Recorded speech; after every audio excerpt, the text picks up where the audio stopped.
Filosofía líquida. Durante siglos, la fe y la razón han sido pintadas como rivales, como dos gigantes encerrados en una pelea épica por el territorio de la verdad. Pero, ¿y si su historia es más bien la de una pareja de antiguos amantes, a veces distanciados, otras reconciliados, cuya relación ha definido en gran medida cómo entendemos el mundo y nuestro lugar en él? La fe y la razón no solo se necesitan, sino que se entrelazan en la misma urdimbre de lo que significa ser humano. Para entender esta relación, empecemos por definir a nuestros dos protagonistas. Por un lado, la razón es esa facultad humana que nos permite conectar ideas, analizar evidencias, construir argumentos y aprender la realidad que nos rodea de forma autónoma. Es la luz de la lógica que ilumina el camino del conocimiento paso a paso. Es la herramienta de la ciencia, de la filosofía, de la curiosidad pura. Por otro lado, la fe. No hablamos solo de fe religiosa, aunque es su expresión más potente. La fe, en un sentido amplio, es el conocimiento que alcanzamos a través de un testimonio. Creemos que Aristóteles existió porque confiamos en los textos históricos que nos lo cuentan. Es una fe natural, pero la fe también puede ser sobrenatural. Es el asentimiento a verdades que trascienden nuestra experiencia inmediata, reveladas por una fuente divina, como los misterios de la Trinidad o la resurrección. Ambas, razón y fe, comparten una estructura similar a un T. Hay un sujeto que conoce, un objeto conocido, y un asentimiento, un sí. Creo que esto es verdad. La diferencia radica en el camino para llegar a ese sí. Y aquí es donde empezaron los problemas. Con el tiempo, surgieron voces que declararon la incompatibilidad total. Desde un lado, se argumentó que lo conocido por la fe contradecía a la razón y por tanto era ilusorio. Desde el otro, se sostuvo que confiar únicamente en la razón humana era un acto de arrogancia que ignoraba la naturaleza de Dios. Como cita el texto, el emperador Manuel II, paleólogo ya en el siglo VII, decía: no actuar según la razón es contrario a la naturaleza de Dios. Quien quiere llevar a otra persona a la fe necesita la capacidad de hablar bien y de razonar correctamente, y no recurrir a la violencia, una idea poderosa. La fe no huye de la razón, pero la historia siguió su curso y el distanciamiento se hizo palpable. Este alejamiento divorció no fue un evento único, sino un proceso que el Papa emérito Benedicto XVI, en su texto Fe, Razón y Universidad, llama la deshelenización del cristianismo, el intento de separar la fe bíblica de la filosofía griega que tanto la nutrió. Y este proceso ocurrió en tres grandes oleadas. La primera grieta importante se abrió en la Baja Edad Media. Pensadores como Duns Scoto propusieron un voluntarismo que enfatizaba la libertad absoluta y trascendente de Dios hasta un punto que lo hacía casi incomprensible para la razón humana. Si Dios actúa por pura voluntad, ¿cómo podemos nosotros, con nuestra lógica limitada,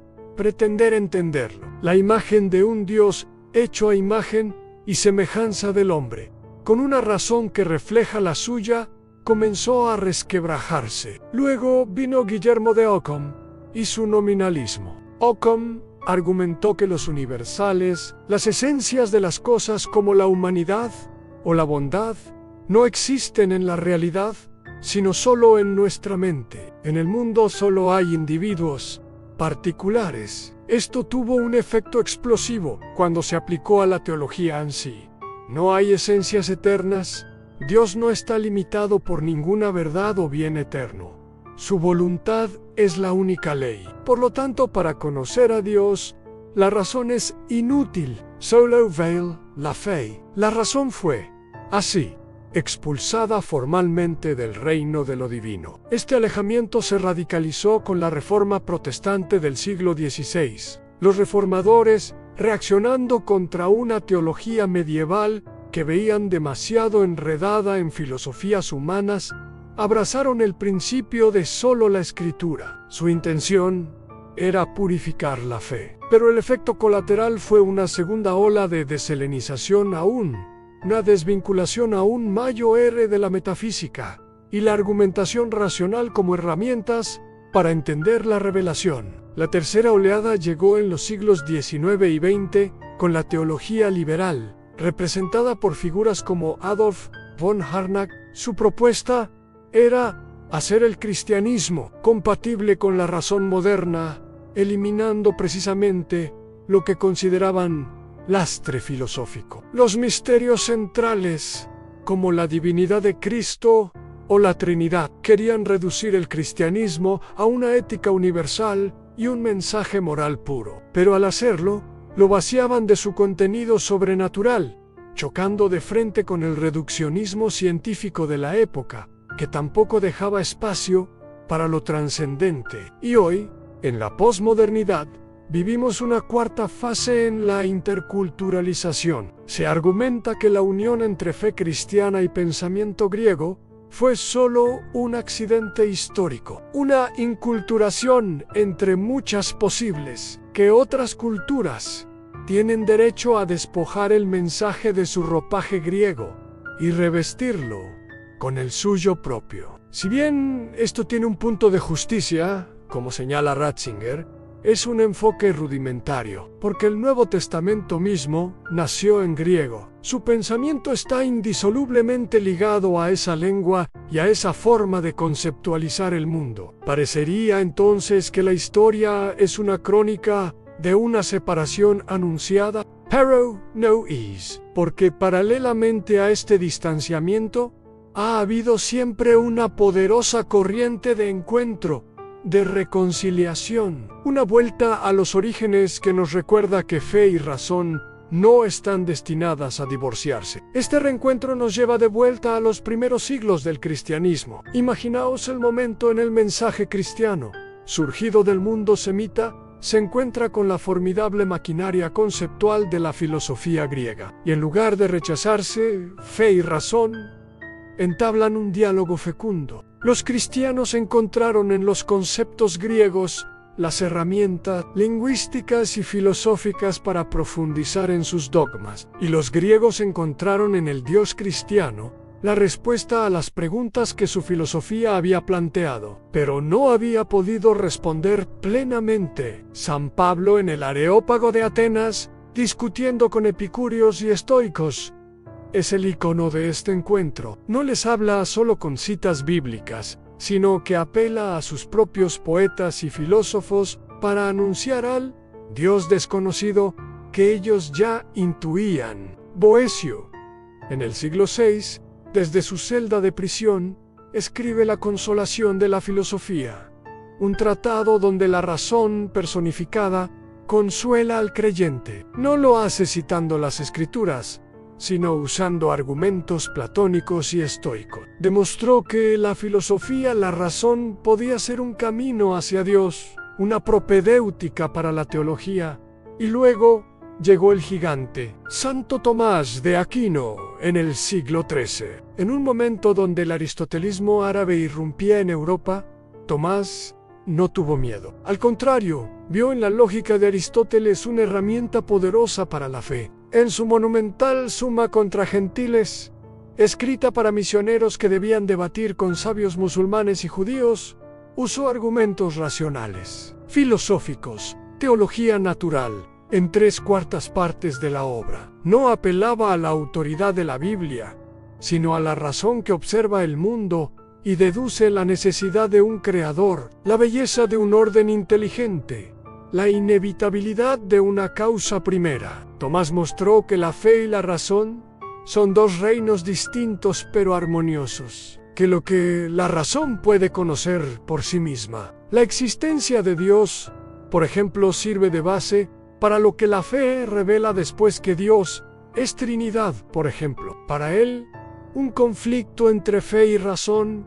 es imposible porque ambas provienen de la misma fuente, la verdad divina. Es aquí donde dos frases latinas, dos pilares de este encuentro, resuenan con toda su fuerza. La primera, credo ut intellegam, creo para o intendec. Es el camino de San Anselmo de Canterbury. Parte de un acto de confianza, de un salto de fe. Es admitir, no busco comprender para creer, sino que creo para llegar a comprender. La fe se convierte en la lámpara que ilumina los misterios, plantando una semilla de verdad que la inteligencia luego puede cultivar y hacer crecer. La segunda, intellego ut credam, comprendo para creer. Es el camino de la teología, es la fe que, una vez abrazada, no se queda quieta, quiere entender, explorar, profundizar, usa las herramientas de la razón, la lógica, la argumentación, para ahondar en los misterios revelados, no para negarlos, sino para amarlos más inteligentemente. La teología es precisamente esto a la ciencia de la fe, el intento riguroso y ordenado de la inteligencia creyente por comprender el depósito de la revelación. Santo Tomás defendió que la teología es una ciencia, no como la física o la química, sino en el sentido aristotélico, un conocimiento cierto por sus causas. Es una ciencia subalterna. Sus principios no los descubre por sí misma, vienen de la revelación de la ciencia de Dios, pero a partir de ellos razona, deduce, conecta y comprende de manera sistemática y coherente. La razón, lejos de ser la enemiga de la fe, se convierte en su mejor aliada, en su instrumento para alcanzar una comprensión más profunda y vibrante. No se trata de elegir entre una y otra. Se trata de reconocer que la fe sin razón puede caer en el fanatismo y la superstición, mientras que la razón sin fe puede caer en la arrogancia de creer que todo puede ser reducido a lo mensurable, olvidando las preguntas últimas sobre el sentido, el amor y el misterio. La auténtica sabiduría reside en vivir la tensión creativa entre ambas, en permitir que la fe plantee preguntas a la razón y que la razón purifique y profundice la fe, en entender que, en el gran esquema de las cosas, fe y razón no se oponen, se besan en la eternidad de la verdad. Si este viaje te ha hecho pensar, suscribirse al canal es la mejor manera de apoyarlo y de no perderos las próximas paradas. Nos vemos en el próximo video, donde seguiremos explorando los mapas de la filosofía, la teología y las grandes preguntas. Hasta pronto.